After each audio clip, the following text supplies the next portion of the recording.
This is the Bryant News Broadcast with your host, Mike Cronin, Sarah Larrabee, Dan Janis with the weather, and Brian Walsh with sports. And now, your Bryant News Broadcast.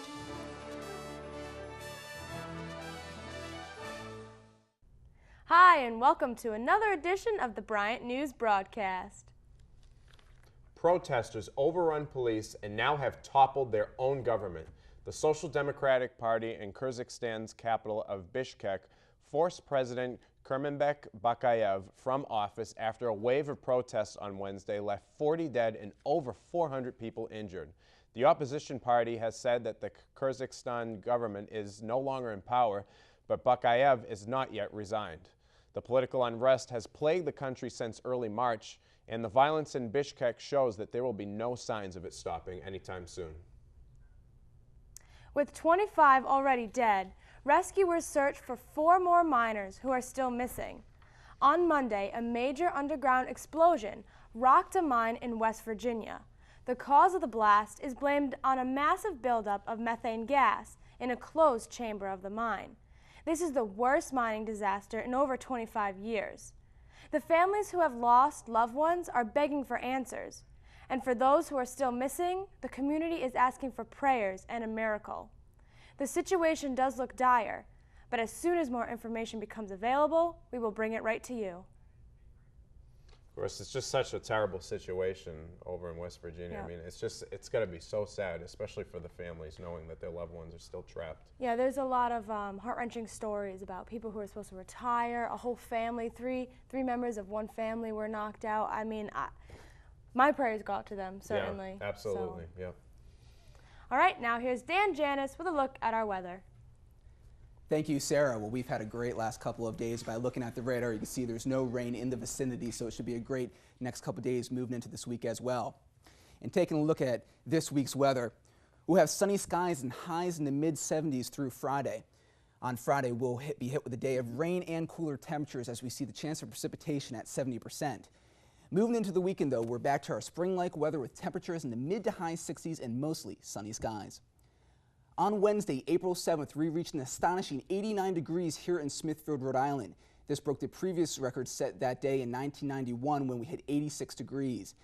The average high for this time of year is only 55 degrees. Now, this weather is a favorite among many, but we also have to watch out for what it may create in the months to come. Warmer water temperatures result in more hurricanes, and with Rhode Island not receiving one since 1955, there may be an increased chance of getting one this year.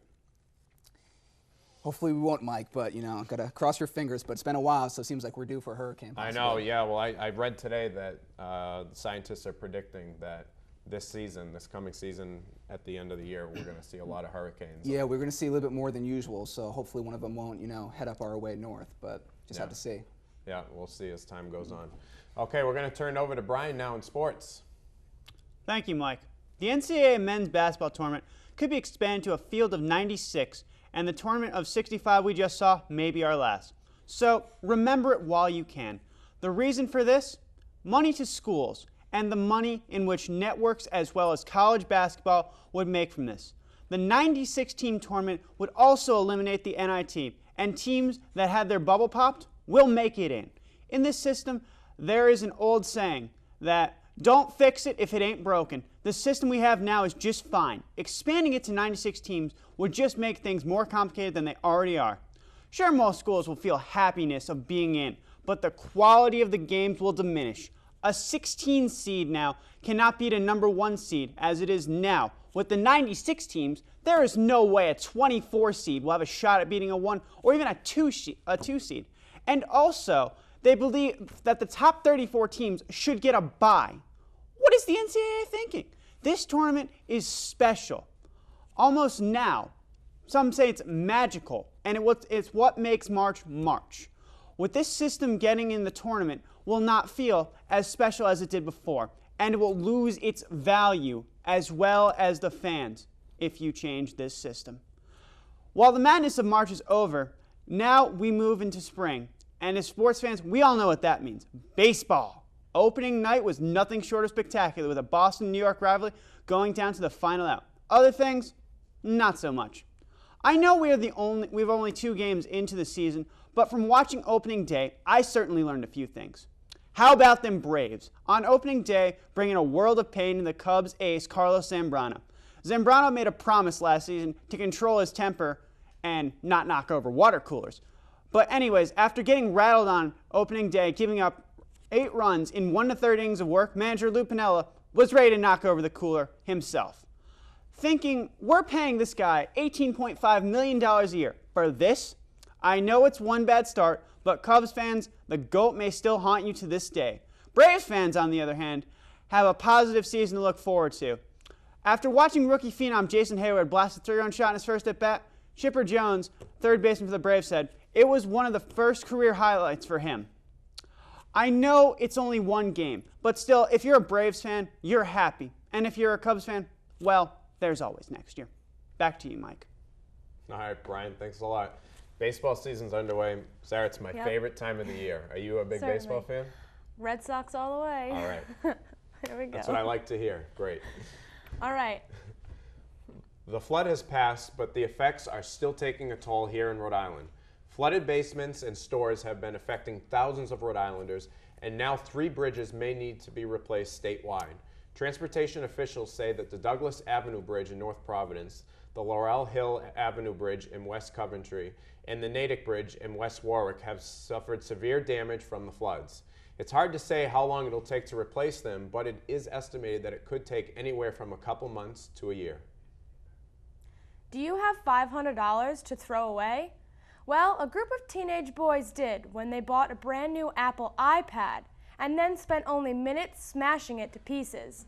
The video was broadcast to YouTube, and so far, over 1 million viewers have watched the 2-minute clip of $500 going down the drain. However, they said they love Apple and Steve Jobs, and that this was purely done for the fun and joy of destroying a very expensive piece of equipment. There is no doubt that they have become YouTube legends, but now they are out $500. Now, why would they do that? You watch the video and you can say the same thing. Yeah.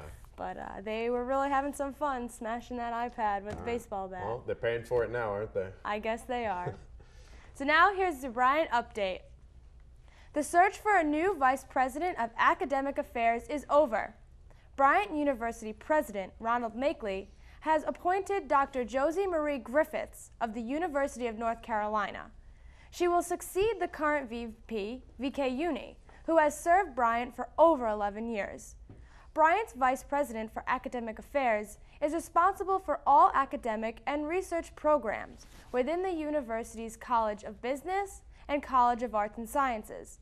With more than 30 years of experience in academic, corporate, and government settings, Dr. Griffiths is a perfect fit for our community here at Bryant, and we certainly await her arrival on campus in June.